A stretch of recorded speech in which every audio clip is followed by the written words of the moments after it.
Bwana Yesu asifiwe. Unajua safina sasa hivi tunaweza tukaichukulia kama ndo Yesu Kristo. Yaani safina ilipotengenezwa na Nuhu tunaweza tukaichukulia kama ndo Yesu Kristo. Unajua ni kwa sababu gani?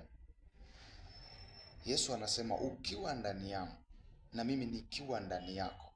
Maanake anasema ukiwa ndani yangu na mimi nikiwa ndani yako. Sasa tunakuwaje ndani ya Yesu?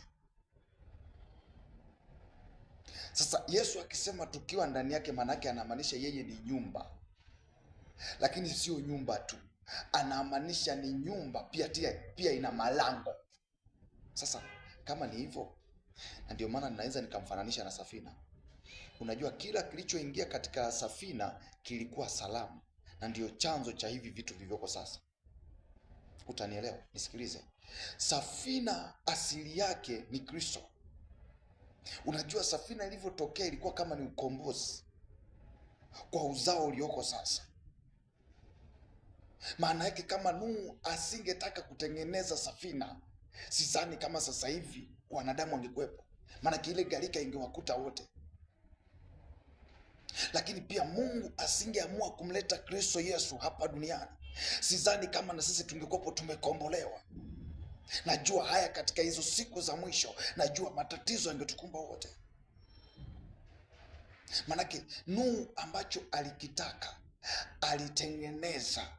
Manake kutengeneza kwa Nuhu ile safina tunamaanisha sasa kwa wokovu wa sasa hivi. Tunasema mtu akishaokoka yeye ni kujitenga mbali na dhambi. Sasa Nuhu kutengeneza kwake safina ndio alikopo tunasema sasa katika wokovu wa sasa hivi anajitenga mbali na dhambi.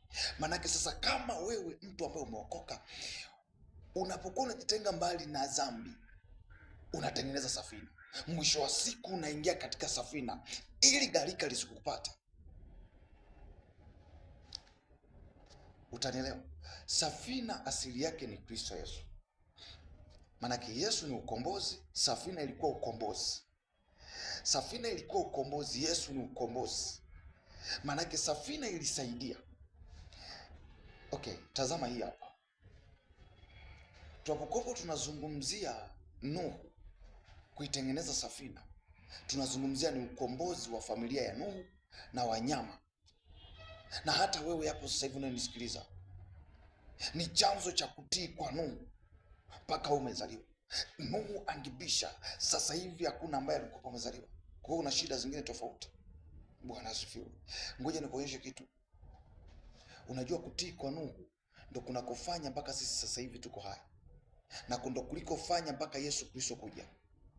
Lakini sasa ile safina tunaifananisha na Kristo. Anasema mtu akiwa ndani yangu. Maanake ukiwa ndani ya Kristo uko salama.